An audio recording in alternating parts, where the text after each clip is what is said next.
Hello mga ka-offer, so mayroon muli tayong gagawin na TCL. So ang problema nito, pag pinower mo nag-on naman pero namamatay siyang bigla. So yan, try natin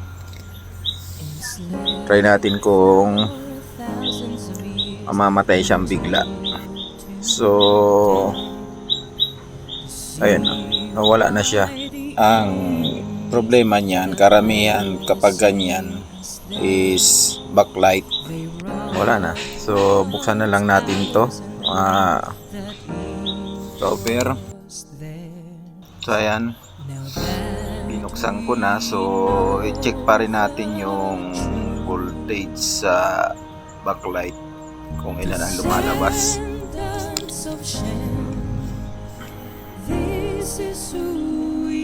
So ayun o, nag-protect na siya agad. So dapat ang matrace natin dyan is 70 to 80 volts. So ito yung main board nya, tapos ito yung ginamit na panel, yan yung top board, tapos dito na yung DC-DC converter nya.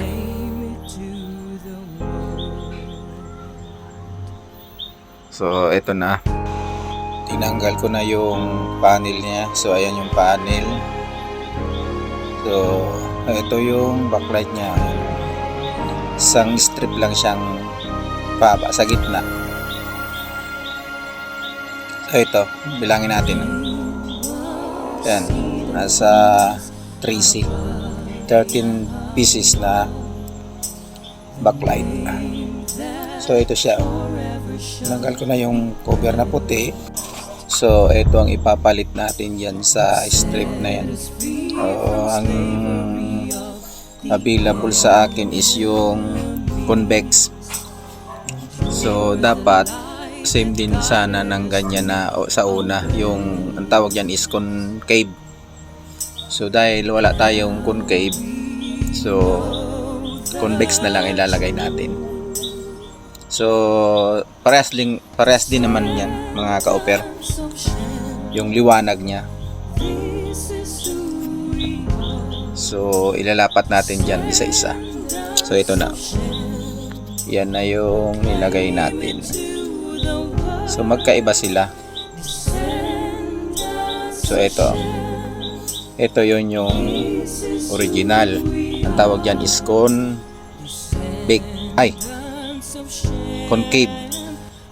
So ayan o, concave yan.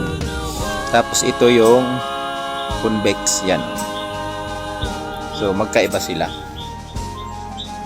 So eto na, itatry na natin. Yan, i-power na natin.